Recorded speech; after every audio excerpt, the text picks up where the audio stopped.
different parables or exhortations from Jesus in the middle of the banquet.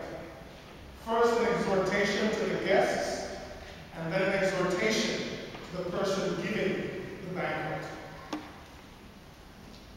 When you are invited, do not take the seat of honor. Take the last seat.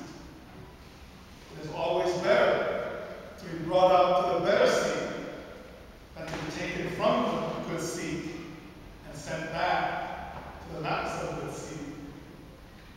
I don't know about you, but it has happened to me. I have learned over the years, but it has happened. When you come in and you assume that you are the main guest, and you take the seat, and all of a sudden you realize, before you have time to move, that there's actually somebody more important than you present. And you're told, excuse me, go sit over there. You have to get up, and everybody who's looking knows exactly what is going on. Good things that have also had other way around, and it feels much better when you're seated in a place where you don't want to be noticed, and somebody comes and says, you get the good seat today. You get the seat with the cushion.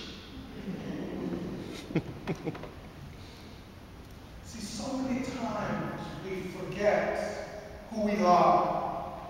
We forget that we are dust, and that to dust we shall return. We forget that we are sinners in God's sight. We forget who we are. And even more importantly, we tend to forget whose we are.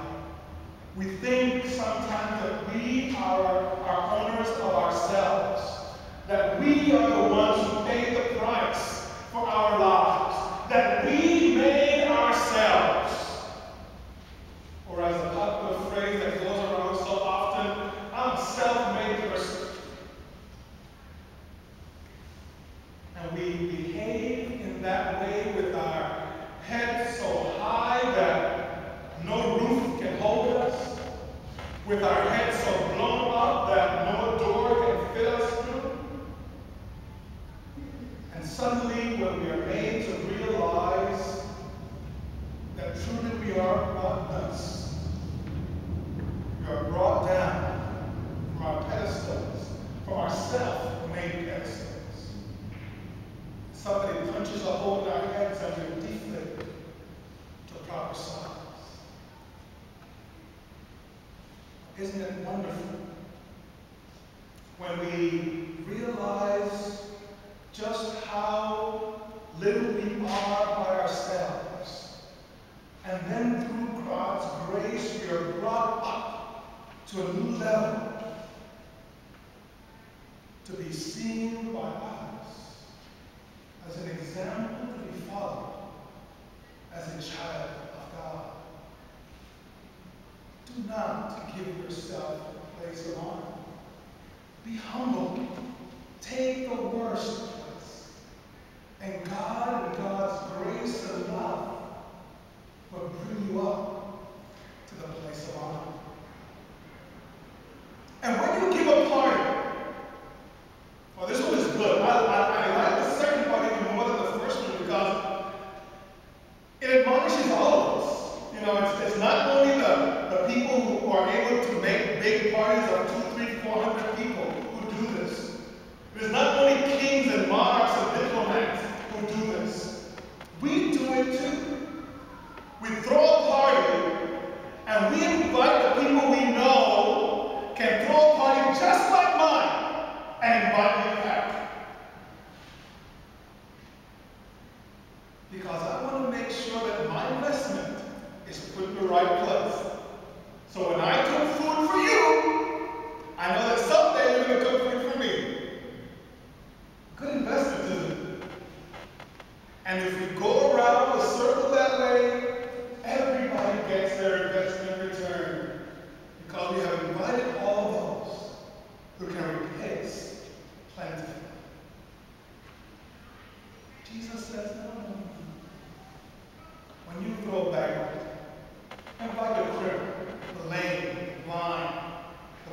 poor.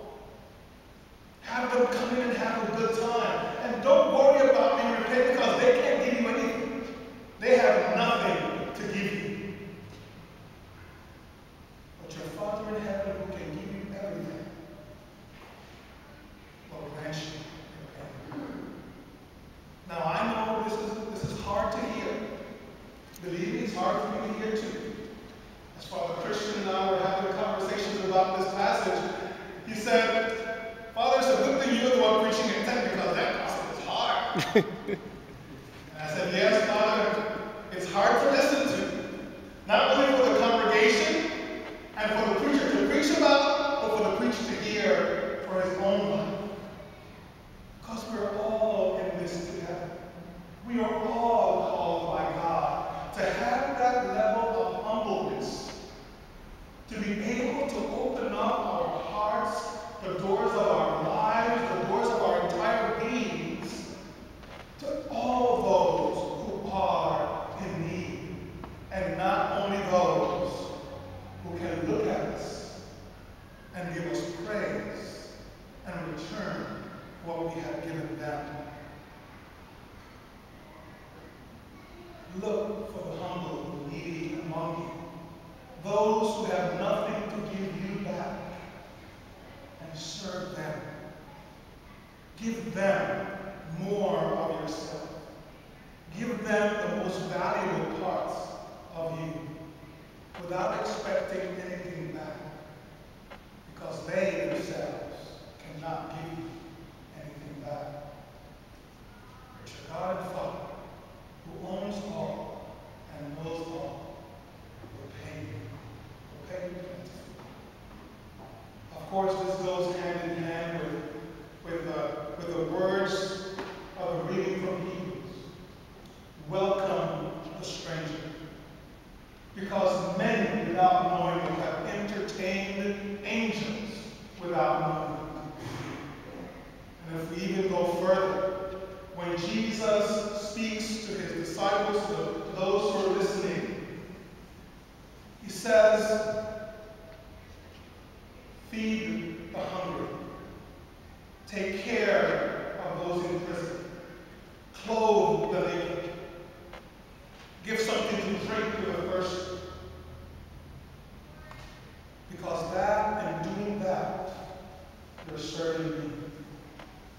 If you serve others, especially those in need, you're directly giving service to Christ himself. Now, I'm not going to infringe on copyright things. I'm going to make this clear. I want to end with a story that I heard Father Christian say this morning in the sermon at 8 o'clock, and I loved it. It was from one of his seminary professors. He said that one day there was this man who wanted to have an interview with Jesus. So Jesus says, okay, my child, it's perfect, no problem. I'll be there at 11 o'clock in the morning. Be ready to greet me. So he says, okay, perfect. He was a man who repaired shoes, so at about 10:45, he's there, he has on his best suit, Jesus is coming. Has on his best suit, he sits and he waits for Jesus in his repair store. And this young man comes and says, excuse me, sir, my only pair of shoes has a hole in it.